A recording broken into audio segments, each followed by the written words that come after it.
अस्सलाम वालेकुम। Golden 120 vlog में आपको खुशामदीद कहते हैं। दोस्तों, दुनिया के 8 ममालिक से तकरीबन 133 अफराद को डिपोर्ट करके पाकिस्तान भेज दिया गया है और यहाँ पहुँचने पर उनकी गिरफ्तारियाँ भी जारी हैं। मुख्तलिफ अजला में जहाँ भी मतलूब थे या जिस इलाके के मुतलका जिस थाने से ये ताल्लुक़ रखते हैं वहाँ पर ये भेजा जा रहा है। तो वो रिपोर्ट है जो पाकिस्तान में डिपोर्ट होके आ रहे हैं।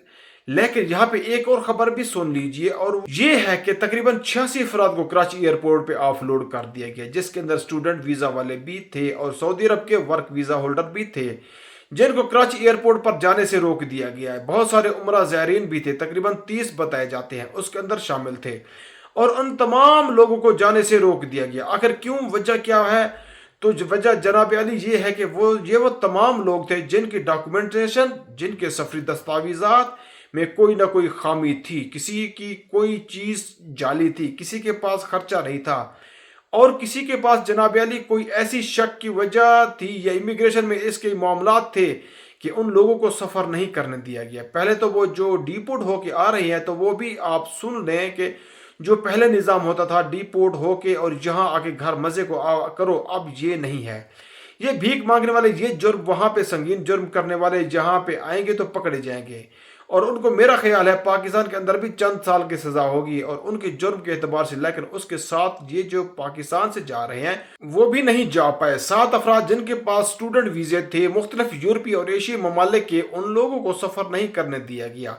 उसके अलावा 30 उम्रा ज़ायरीन थे जिनके पास होटल बुकिंग और उम्रे के अलावा मुनासिब अखराजात पास नहीं थे और ये जा रहे थे। मुझे ये बताइए, ये कैसे मुमकिन है कि एक बंदा उम्रे पे जा रहा है, उसके पास वहाँ खाने पीने और इतने दिन रहने के लिए मुनासिब खर्च ना हो? कोई बंदा ऐसा करता है। जिन लोगों के प्यारे उम्रे पे जाते हैं वो उन्हें कम अज़ कम कोई 2-3 हज़ार रियाल उन्हें चेंज करवा के देते हैं कि अब ये खर्च कीजिएगा। लेकिन ये कौन लोग होते हैं?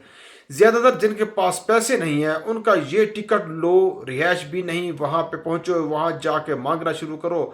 पहले ही दिन 2-3 हज़ार रियाल वो कमा के हमारे हाथ में होंगे। लेकिन उसके अलावा साथ साथ वर्क वीज़ा वालों की खबर भी आई है।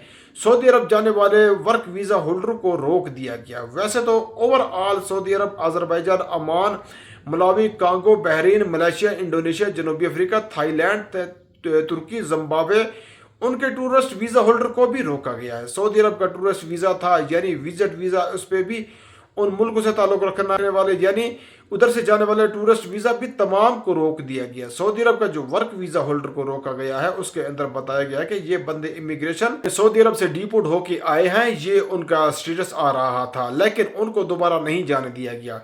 पहला था कि सऊदी अरब में पहुंचने में किसी का कोई मसला है डिपोर्ट या हरूफ तो वो पता चलता था। अब सिस्टम को इतना अपडेट कर दिया गया कि यहाँ पाकिस्तान से ही फ्लाई नहीं करने दिया जा रहा, क्योंकि उनको पता है कि ये वहाँ से डिपोर्ट होके आए थे, ये उनकी ये एक ब्लैक लिस्ट है वहाँ पे, ये लिहाजा उनको सफ़र नहीं करने दिया गया। तो ये जनाब आली ओवरऑल सूरत हाल है। विजिट वीज़ा, वर्क वीज़ा वाले सऊदी अरब वाले भी रोके जा रहे हैं। लिहाजा हम कहते हैं कि जब भी सफ़र करना है तो अपने डॉक्यूमेंटेशन पूरे रखिए। अगर कोई भी चीज़ मशकूक लगेगी तो यहाँ पे एयरपोर्ट हुकाम जो है वो आपको सफ़र नहीं करने देंगे। अपनी दुआ में याद रखना। मिलते हैं नेक्स्ट वीडियो में। फ़ी अमानुल्लाह।